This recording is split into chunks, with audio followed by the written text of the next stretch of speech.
दिल्ली से बेंगलुरु का सफ़र लंबा तो था ही, लेकिन जयंत की बेसब्री बेहद पार कर रही थी।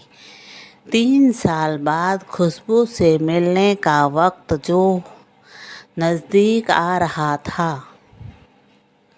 मोहब्बत में अगर कामयाबी मिल जाए तो इंसान को दुनिया जीत लेने का एहसास होने लगता है। ट्रेन सरपट भाग रही थी, लेकिन जयंत को उसकी रफ्तार बैलगाड़ी सी धीमी लग रही थी। रात के 9 बज रहे थे। उसने एक पत्रिका निकालकर अपना ध्यान उसमें बांटना चाहा, लेकिन बेजान काले हर्फ और कागज खुशबू की कल्पना ही क्या बराबरी करते। खुशबू तो ऐसा ख्वाब थी जिसे पूरा करने में जयंत ने खुद को झोंक दिया था। उसकी हर शर्त, हर हिदायत को आज उसने पूरा कर दिया था। अब फैसला खुशबू का था। जयंत ने मोबाइल का फ़ोन निकालकर खुशबू का नंबर डायल किया, लेकिन फिर अचानक फ़ोन काट दिया। उसे याद आया कि खुशबू ने यही तो कहा था, जब सच में कुछ बन जाओ तब मोहब्बत को पाने की बात करना, उससे पहले नहीं। मैं तब तक तुम्हारा इंतज़ार करूँगी।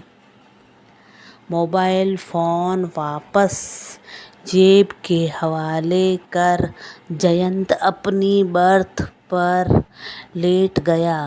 सुख के इन लम्हों को वह खुशबू की यादों में जीना चाहता था।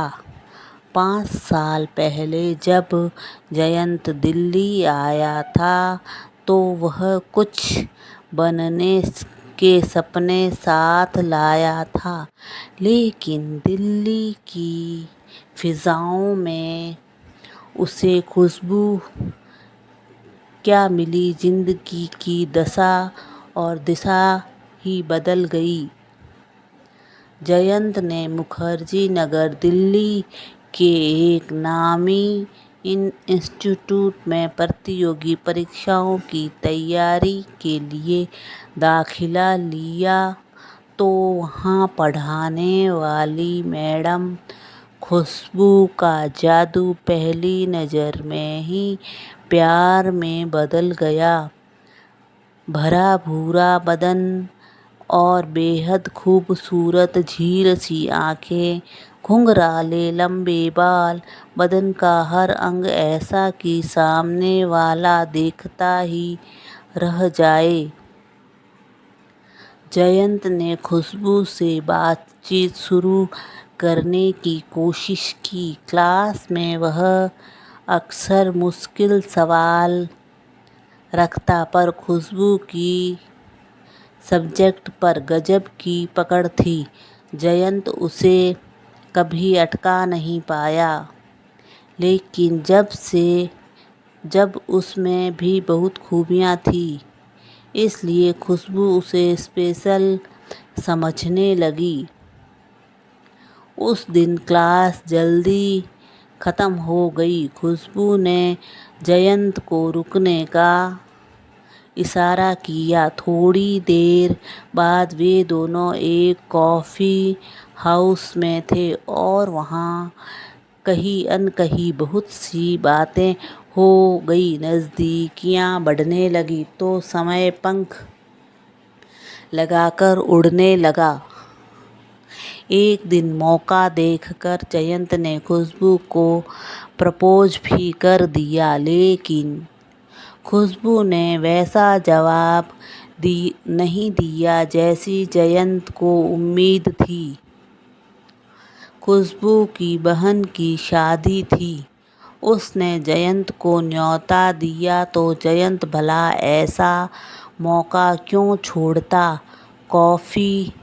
काफ़ी अच्छा आयोजन था, लेकिन जयंत को इन सब में ज़्यादा दिलचस्पी नहीं थी। दकियानुसूर रस्में रात भर चलने वाली थी, इसलिए जयंत मेहमानों के रुकने वाले हॉल में जाकर सो गया।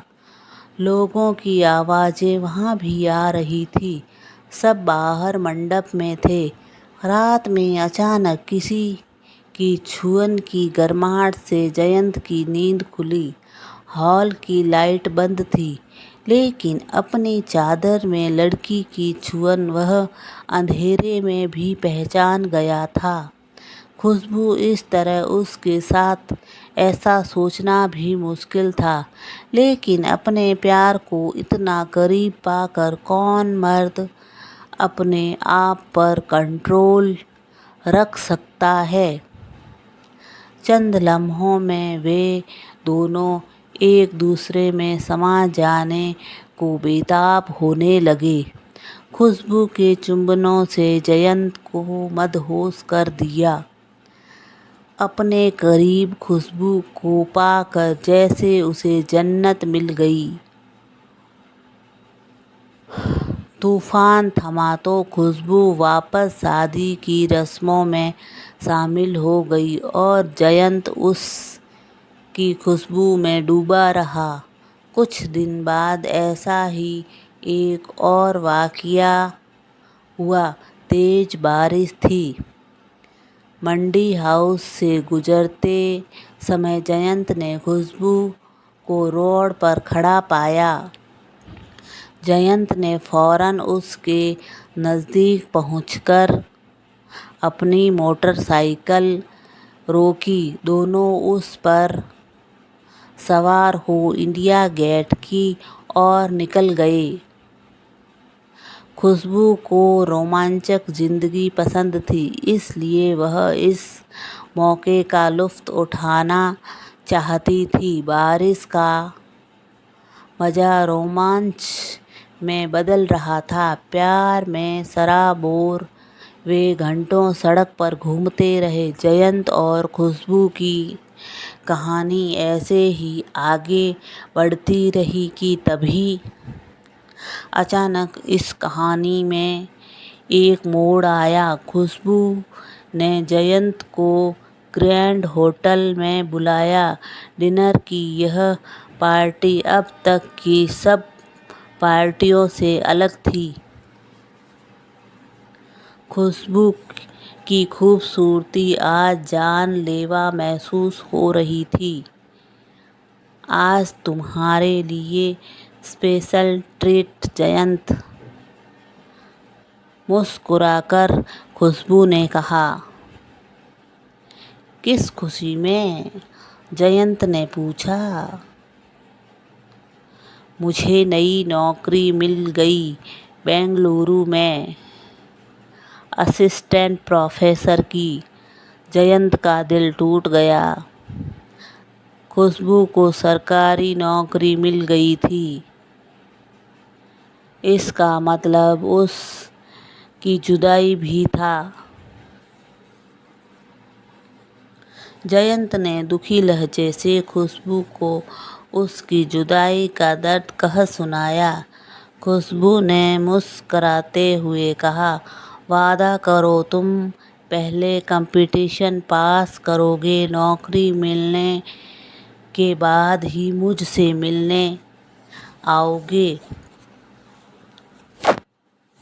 उससे पहले ना मुझे फ़ोन करोगे, न ही चैट। मैं तुम्हारी टीचर रही हूँ, इसलिए मुझे यह गिफ्ट दोगे, फिर हम शादी करेंगे। एक नई जिंदगी, एक नई प्रेम कहानी।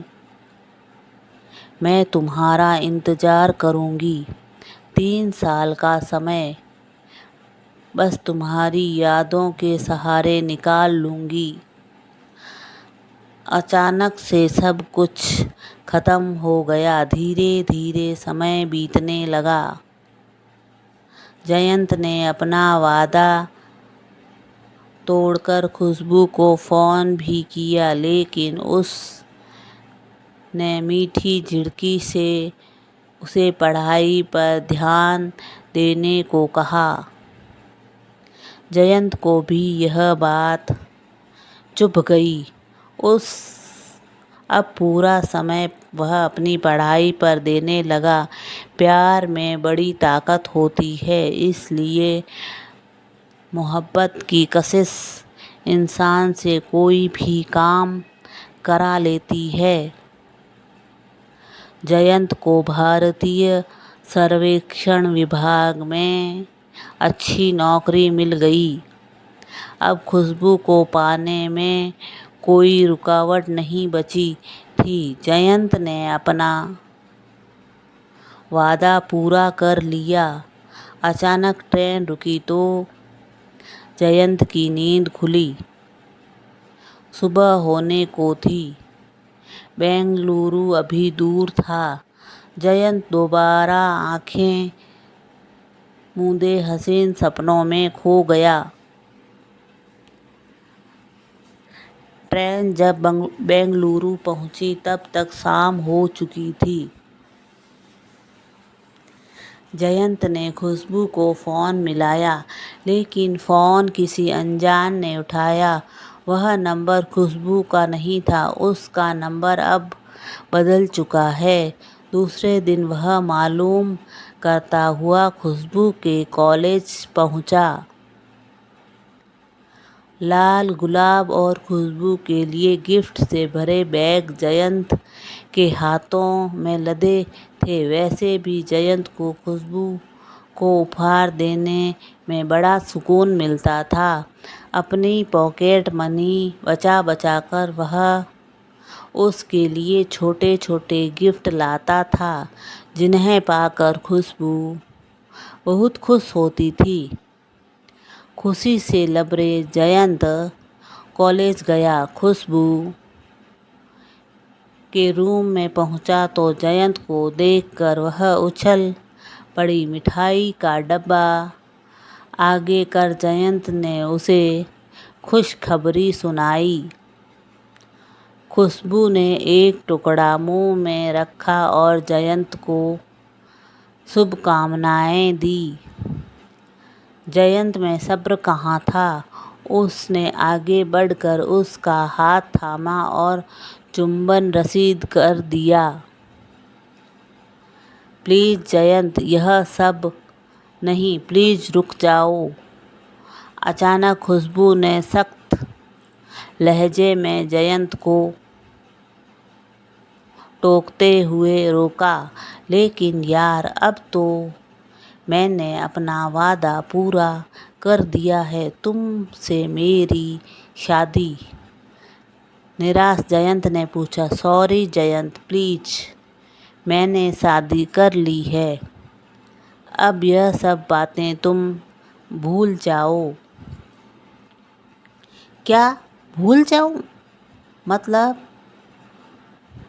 जयंत ने उसे घूरते हुए बोला। हाँ, मुझे भूलना होगा। मुस्कुराते हुए खुशबू बोली। वे सब मजाक की बातें थी, 3 साल पहले कही गई बातें।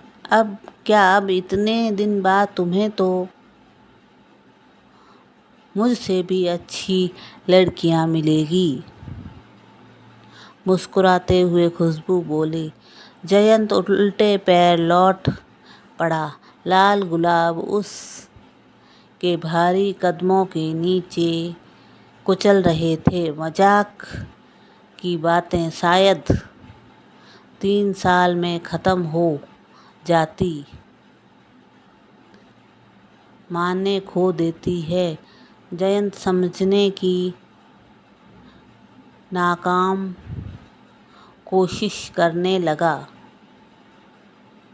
कहानी कैसी लगी है? अच्छी लगी तो लाइक शेयर सब्सक्राइब कीजिए। Bye bye.